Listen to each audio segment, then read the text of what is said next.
बांग्लादेश में प्रधानमंत्री शेख हसीना के तख्तापलट के बाद सेना ने सत्ता संभाल ली है। हसीना ने इस समय भारत में शरण ले रखी है। एक नाम जो सबसे ज्यादा चर्चा में है, मोहम्मद यूनिस।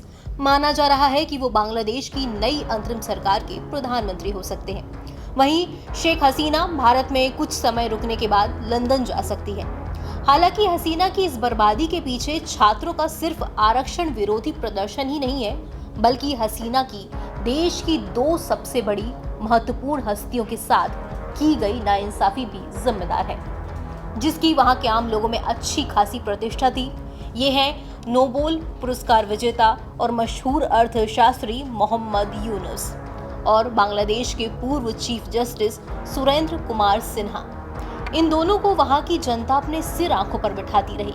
इन दोनों के खिलाफ की गई बदले की कार्रवाई ने वहां की जनता के मन में हसीना सरकार के प्रति गुस्सा भर दिया।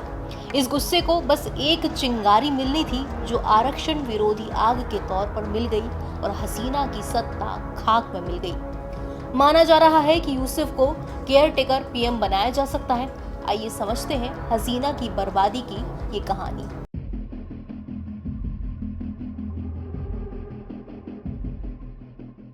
28 जून 1940 को जन्मे मोहम्मद यूनिस बांग्लादेश के एक सामाजिक कार्यकर्ता, एक बैंकर, एक अर्थशास्त्री और सिविल सोसाइटी के नेता हैं। यूनिस ने 2006 में ग्रामीण बैंक की स्थापना की और माइक्रो क्रेडिट और माइक्रो फाइनेंस जैसे नए आइडियाज दिए।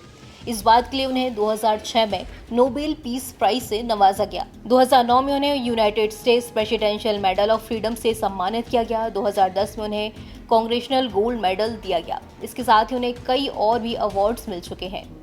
हसीना के कार्यकाल में ही मोहम्मद यूनिस पर 20 लाख अमेरिकी डॉलर गबन करने का आरोप लगाया गया। इस मामले में और श्रम कानूनों को न मानने के आरोप में यूनिस को 6 महीने की जेल की सजा भी सुनाई थी।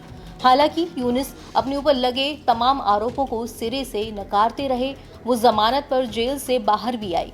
यूनुस को साल 2006 में पूरे बांग्लादेश में ग्रामीण बैंकों की चेन शुरू करने की वजह से नोबेल पीस प्राइज से सम्मानित किया गया, लेकिन सरकार ने यूनुस और दूसरे लोगों पर ग्रामीण टेलीकॉम के श्रमिक कल्याण कोष से करीब 20 लाख अमेरिकी डॉलर का गबन करने का आरोप लगाया।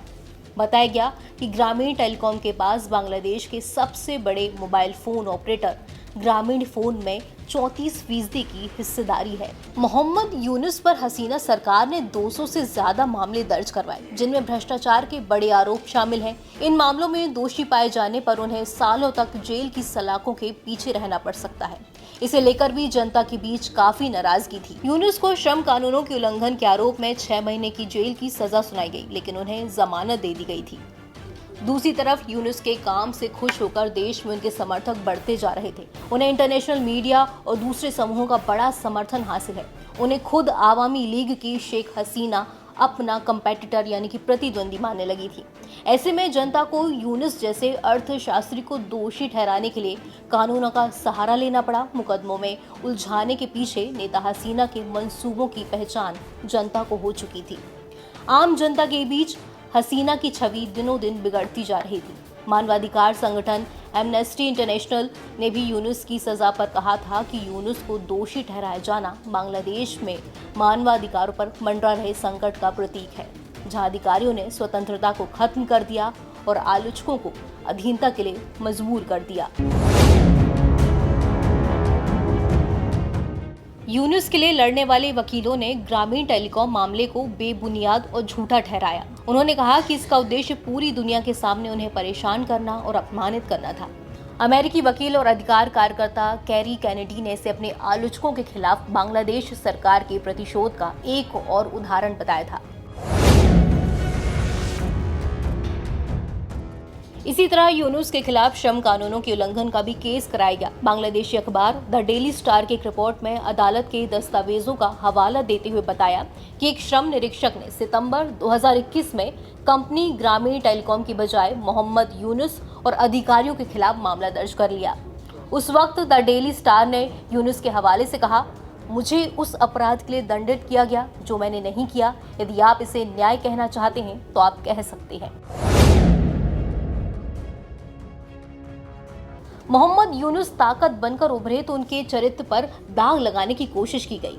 मोहम्मद यूनुस और उनके माइक्रो क्रेडिट संगठन ग्रामीण बैंक ने अपने गरीबी विरोधी अभियान के लिए 2006 में नोबेल शांति पुरस्कार जीता।